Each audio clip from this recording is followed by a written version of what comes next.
அன்பு உறவுகளே, கடந்த ஒரு மாத காலமாக நம் ஊரில் இருக்கிற இந்த சிவன் ஆலயத்திலே தாய்மொழி தமிழிலே குடமுழுக்கு செய்துவிட வேண்டும் என்று அதிகாரிகளிடத்திலே தகவலை தெரிவிப்பதற்காக ஒரு மாதம் போராடி இருக்கின்றோம். தகவலை தெரிவிப்பதற்காக நாங்கள் அலுவலகத்தை நோக்கி பலமுறை நடந்திருக்கின்றோம்.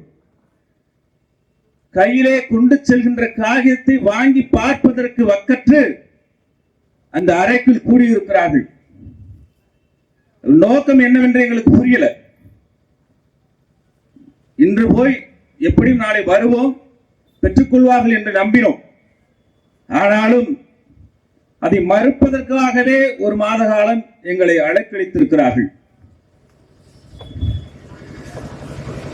கும்பகோணத்தைச் சேர்ந்தவரும் சென்னையைச் சேர்ந்தவருமான ஐயா தாளமுத்துவும் நடராசனும் 1936-37 ஆண்டு கால எதற்காக போராடி உயிர் நீத்தார்களோ அது இன்றைக்கு பொய்த்து போய்விடுமோ என்று தோன்றுகிறது. அவருடைய மரணம் எதை சொன்னது? எதற்காக அவர்கள் உயிர் நீத்தார்கள்? மறந்து போய்விட்டார்கள் மக்கள். அரசு அதிகாரிகளும் அரசு ஆட்சி அதிகாரத்தில் இருப்பவர்களும் மறந்து விட்டார்கள். மொழிக்காக தன்னை மாய்த்துக் கொண்ட அந்த இருவரும் போராளிகள். இந்த மொழி அழிந்து விட்டால் இனமொத்தமும் அழிந்து போகும் என்பதற்காக தன் உயிரை சாதாரணமாக நினைத்து தன்னை மாய்த்துக் கொண்டார்கள். அதெல்லாம் மறந்து விட்டாங்க. தாளமுத்துனா யாரு, நடராசன்னா யாரு தெரியுமா? தெரியாது. அது கடந்து போகட்டும். இதோ என் உறவுகள் வைத்திருக்கிற பதாகையில் என்ன எழுதியிருக்கு? ஜீவோரத்ன அஷ்டபந்தரன் எழுதியிருக்கு. யாருக்காவது இந்த வாசத்தின் வாக்கியத்துடைய அர்த்தம் தெரியுமா? தெரியுமா? இதுல எழுதியிருக்குது, நீங்கள் அழைத்து வைத்திருக்கிற பதாகை எழுதியிருக்கிறது ஜீவரத்னா என்றால் என்ன? தெரியாது. தெரியாத மொழியை எதற்காக இந்த பதாகையில் அச்சிட வேண்டும்? எதற்காக அச்சிட வேண்டும்? தெரியாது. ஆனாலும் அச்சிடுகின்றோம். பாருங்க, இந்த கோவிலை கட்டுவதற்கு இடம் கொடுத்தவர் நம்ம, அதை கட்டி வைத்தவர்கள் நம்மூர் உள்ளூரை சார்ந்த முன்னோர்கள், பெரியவர்கள், நமது சித்தப்பா பெரிய பாட்டமார்கள் தான். இடம் கொடுத்தோம், நிலம் கொடுத்தோம், கோவிலை கட்டியது நாம். உள்ளுக்குள் சிலை கல்லை செதுக்கி சிலையாக உள்ளே கொண்டு வைத்ததும் நாம். அந்த கோவிலுக்கு வர்ணம் தீட்டியதும் நாம். இது போன்ற பெரிய கோபுரங்களை உருவாக்கியதும் நாம். அதற்கு மேலே இருக்கிற கலசத்தை அதிலே கொண்டு போய் அமர்த்தியதும் நாம். ஆனால் உள்ளுக்குள் சென்று கருவறைக்குள் சென்று அங்கிருக்கிற கடவுளுக்கு நாம் சிலையாக வடிவமைத்து வைத்திருக்கிற நம் கடவுளுக்கு எங்கோ இருந்து ஒருவர் வந்து சலபலன்னு கொஞ்சம் மந்திரம் அதை சொல்லிட்டு கருவறைக்குள்ள வந்துடாதீங்க, தீட்டு. அது எப்படி? அது பல ஆண்டுகள், பல மாதங்கள், பல வாரங்கள், பல மணி நேரங்களை செலவு செய்து இந்த கோவிலை கட்டி எழுப்பி இருக்கின்றோம். அன்புக்குரியவர்களே, இந்த கோவிலை கட்டி எழுப்பி இருக்கின்றோம். அப்படி இருக்கின்ற போது எங்கோ இருந்து ஒருவர் வந்து கொண்டு நான் சொல்லுகிற மந்திரத்தை தான் நீங்கள் கேட்க வேண்டும் என்று சொல்லிவிட்டு அவர் சலபலன்னு ஏதோ ஒரு மொழியில சொல்றாரு. அதை கேட்டுக்கிட்டு பைத்தியகார பயமாக்க மாதிரி வெளியில நின்று தலையில குட்டிக்கிறோம். இதை விட என்ன கேவலம் இருக்கு? என்ன கேவலம் இருக்கு? சொல்லுங்க பார்ப்போம். எங்கேயாவது இருக்குதா? நீங்க பாருங்க, இந்த கூட்டத்தை நடத்துறது பெரிய கேவலங்க, பெரிய கேவலம். நான் என்னவோ கர்நாடகாவிலேயோ ஆந்திராவிலேயோ தெலுங்கானாவிலேயோ கேரளாவிலே நின்று கொண்டு என் தாய்மொழியில் என் மாரியம்மனுக்கு குடமுழுக்கு செய்யுங்கள், என் சிவனுக்கு குடமுழுக்கு செய்யுங்கள் என்று கேட்பது போல் இருக்கிறது. எங்க? தமிழ்நாட்டில், என் தாய் திருநாட்டில், வழி வழியே வந்த தமிழ் வழியில் பிறந்த என் மண்ணில் என் மொழியில் பேசுங்கள், என் சாமி இடத்திலே என் மொழியில் பேசுங்கள், என் மொழியில் குடமுழுக்கு செய்யுங்கள் என்று நான் போராட வேண்டி இருக்கிறது. இதை விட கேவலம் எங்கேயாவது இருக்குதா? ஏதாவது இருக்குதா சொல்லுங்க. பெரிய கொடுமை. என்ன எழுதிருக்குன்னே தெரியாது.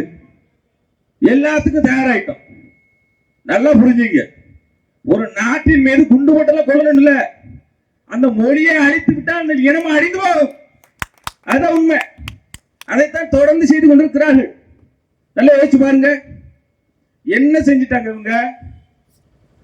உங்கள் கடவுளிடத்துல சென்று, அம்மா என் பிள்ளைக்கு நல்ல வரம் கொடு, நல்ல புத்தியை கொடு அப்படின்னு கேட்க போறீங்க.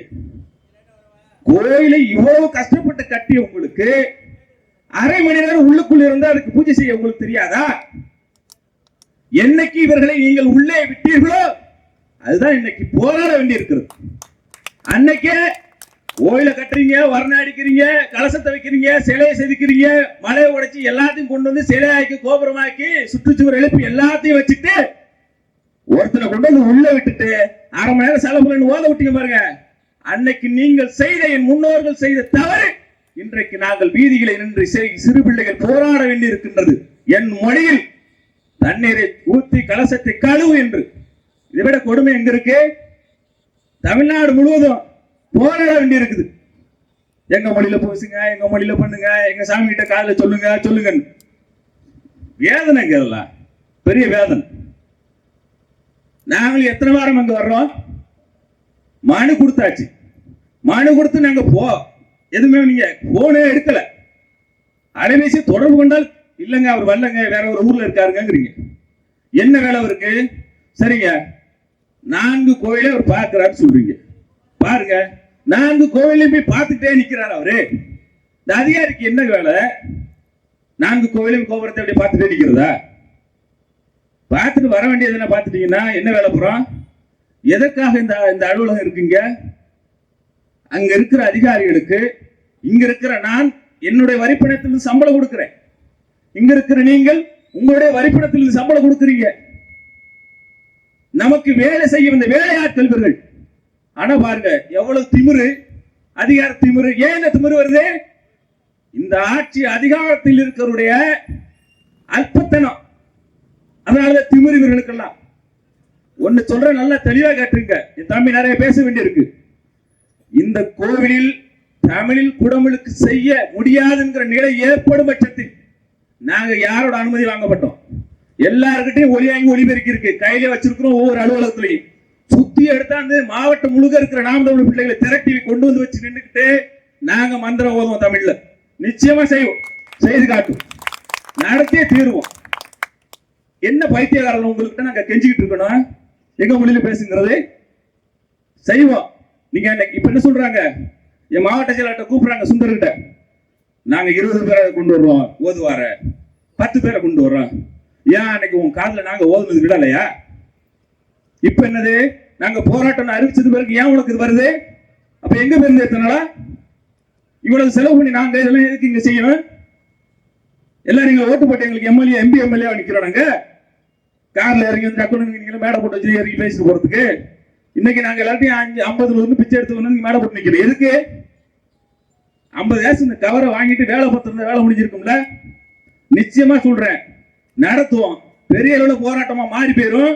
குடமுழுக்கு நடத்துற அன்னைக்கு எங்களுக்கு நீங்க முதல்ல என் மொழியில, என் தாய் மொழியில அங்க நீங்க கும்பாபிஷேகம் நடத்தணும், குடமுழுக்கு செய்யணும். செய்யல அப்படின்னா நிச்சயமா மாநிலம் முழுவதும் இருக்கிற, இந்த மாவட்டம் முழுவதும் இருக்கிற நாம் தமிழ் பிள்ளைகளை திரட்டி வந்து நாங்கள் மந்திரம் ஓதுவோம் என்று கூறி வாய்ப்புக்கு நன்றி கூறி விடைபெறுகிறேன். நன்றி, வணக்கம். நாம் தமிழர்.